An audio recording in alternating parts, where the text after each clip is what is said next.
Surprise! Secrets hidden behind this cup. To ease his nerves, he went to the launch pad. He ran into Erin assisting the police, and surprisingly, she apologized first. It turns out she had suspected Vincent and secretly took his hair for a DNA test, revealing that Vincent's genes were perfect. That's a gold star. As a genetic engineer, Erin also has a heart condition and can only be a backup astronaut, but Vincent assures her he couldn't care less about that. Do you still care about me? Sorry, the wind is blowing and I can't hear. The next day at work, Vincent was flabbergasted his portrait went viral. Even though it was from earlier, he couldn't help but feel a bit scared. He decided to dump all his urine because every room in the market compromises his privacy. His cowardly behavior thoroughly provoked Jerome, who then unleashed a scolding upon him and subsequently spilled the deep, heartfelt secrets hidden within him. It turned out his accident was no accident. It was a suicide plan. With perfect genes, he carried the weight of endless expectations.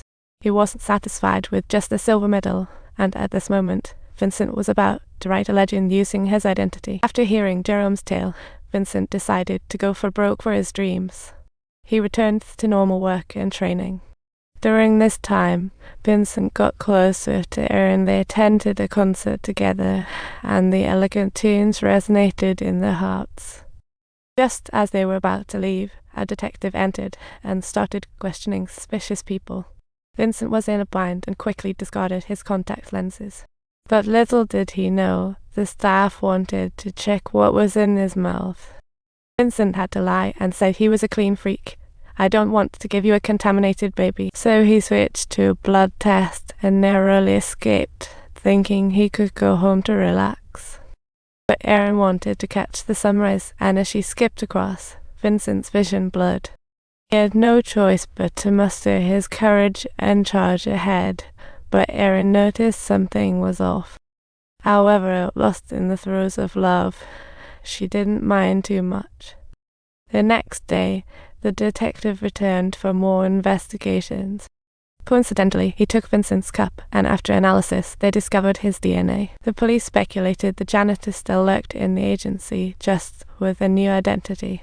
To catch the suspect quickly, the police initiated a surprise inspection. They demanded vein sampling from all space agency staff. It seemed foolproof, but turned into a surprise. When it was Vincent's turn, he calmly sat down, already ready with some substitute blood. At the very moment when the doctor was performing the blood-drawing procedure, he deliberately pretended to be stung by the needle and took advantage of the opportunity to swiftly switch the blood. Just like that, in front of everyone, Vincent once again cleared himself of suspicion. However, the sheriff felt something was off and suggested a retest, which was opposed by the agency's director. In the end, it was Vincent's brother who intervened, stopping the sheriff, allowing Vincent to breathe easy and continue their date. The two gazed and smiled when suddenly the brother barged in, catching Vincent off guard. He hastily dragged Erin out. Unfortunately, the police were already blocking the back door, and seeing his identity about to be exposed, he had no choice but to fight off the officer first. The brother could no longer contain his anger and shouted out his brother's name, and it was at this moment that Erin finally comprehended that the man standing before her was indeed the identity-assuming gene thief. At this point, she was already deeply in love and could only choose to conceal, and using the breadcrumbs from the previous raid, the brother pointed to Erin. He made Erin take him to Jerome's house for investigation, and Vincent immediately informed Jerome. But Jerome, with his disability, couldn't move quickly. He had to crawl upstairs before they arrived. With no retreat, he charged ahead, climbing the stairs, like facing fate. Every step was a battle against fate. Once the embodiment of perfect genes, this time he was determined to give it his all. Just as the doorbell rang, Jerome finally made it up, quickly fixing himself up. He couldn't even manage his legs, but of course he remembered to greet Erin.